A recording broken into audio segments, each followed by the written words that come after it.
monde. Alors je viens de rentrer de vacances et j'ai vu plusieurs faits préoccupants à la télé. Je souhaiterais commencer avec l'histoire du train qui a déraillé. Donc j'en avais déjà parlé il y a un mois et demi, disant qu'ils étaient en pourparlers pour voir pour le train. La dernière innovation, alors c'est un projet qui est en cours de négociation. Pour l'instant c'est encore un tout petit peu compliqué. Ils ont essayé avec les trains donc. Et d'autres qui se sont amusés à piller les morts. C'est inadmissible, c'est horrible, c'est inqualifiable. Donc voilà, je voulais aussi qu'on parle un petit peu de trappe, pour vous rappeler un petit peu les faits. Il y a eu un contrôle d'identité à Trappes jeudi. Une femme qui était entièrement voilée a été contrôlée. Son mari, n'ayant pas du tout apprécié, a décidé de s'en prendre aux policiers et d'en étrangler un.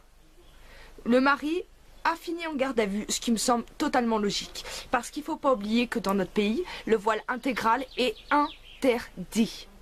Mais ça, les gens semblent un petit peu l'oublier. Donc, tous les jeunes, enfin, soi-disant les habitants, ont décidé hier soir de débarquer au commissariat. Paraîtrait-il que les policiers les auraient cherchés. Mais bien sûr, c'est vrai qu'il est normal qu'on s'en prenne à des policiers. Voyons. Enfin bon. Si elles souhaitent être voilées, qu'elles retournent dans leur pays. Les policiers sont là pour faire leur travail. Si on n'a rien à se reprocher, on n'a pas de souci avec eux. Donc il faut arrêter de se faire passer pour des victimes, de nous dire que monsieur Emmanuel Valls vienne nous dire que c'est parce que il y a beaucoup de chômeurs à Trappes. Donc ça va être un beau bordel lundi.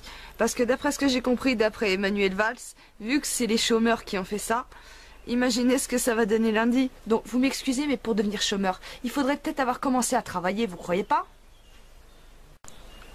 Donc du coup moi j'ai été faire un petit tour hier sur Twitter et j'ai relevé plusieurs tweets qui m'ont fait rire mais qui m'ont laissé un petit peu dubitative. Du style tweeté par une femme à 0h39, des pauvres enfants étaient dehors, il y a une demi-heure, ils ont été gazés par la police. Des enfants dehors à minuit. Moi je suis maman, mes enfants à 22h, ils sont plus dehors. D'accord ? Donc il serait peut-être bien de remettre les choses à leur place. On va me dire que je suis une raciste, que je suis une facho. Dites ce que vous voulez. Je ne suis pas totalement française, moi. Mon père est sicilien, ma mère est italienne. Ils sont arrivés en France il y a une trentaine d'années, d'accord ? Mais tous deux ont travaillé, tous deux se sont intégrés, ainsi que mes amis portugais, des amis suisses que j'ai, des amis anglais que j'ai. Les seuls qui ne s'intègrent pas et où c'est le bordel constamment, je veux pas être méchante, mais c'est quand même toujours les mêmes. Il serait peut-être bien qu'on commence à le concevoir. Il y a un mois de ça, quand il y a eu le mariage pour gays, que ça s'est terminé un petit peu, on a dit que nous, les catholiques, nous étions des extrémistes. Je n'ai pas vu une seule voiture brûlée. Je n'ai pas vu un seul magasin cassé. D'accord ? Partout, c'est la même chose. Les médias nous cachent tout et n'importe quoi. Un exemple tout bête, il y a une quinzaine de jours, il y a eu un rassemblement contre l'islamisme radical. On en a entendu parler à CNN, on en a entendu parler dans les journaux américains, dans les journaux anglais, on n'en entend pas parler en France.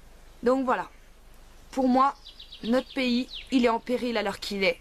Et c'est à nous, Français, de se réveiller. Parce que ce qui est en train de se passer est très très grave. Quand je vois dans le journal sont partis en Syrie et qu'ensuite ils vont revenir dans notre pays, mais on est sérieux? On va les laisser faire, nous. On peut me dire ce qu'on veut. Je ne suis ni de droite ni de gauche. Je suis là pour mon pays. Je suis une patriote. Point. On en oublie la République. On en oublie les valeurs de la France. On en oublie les droits de l'homme. Tout ça, c'est bafoué. Bafoué pourquoi?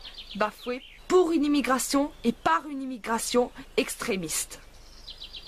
Ce que j'avais à dire sur ce sujet, je suis obligée de désactiver les commentaires et les pouces. J'ai eu beaucoup de menaces me demandant d'arrêter de parler de politique, me demandant d'arrêter de parler de la gauche, me disant que j'allais être égorgée. Eh bien écoutez, je vous attends messieurs.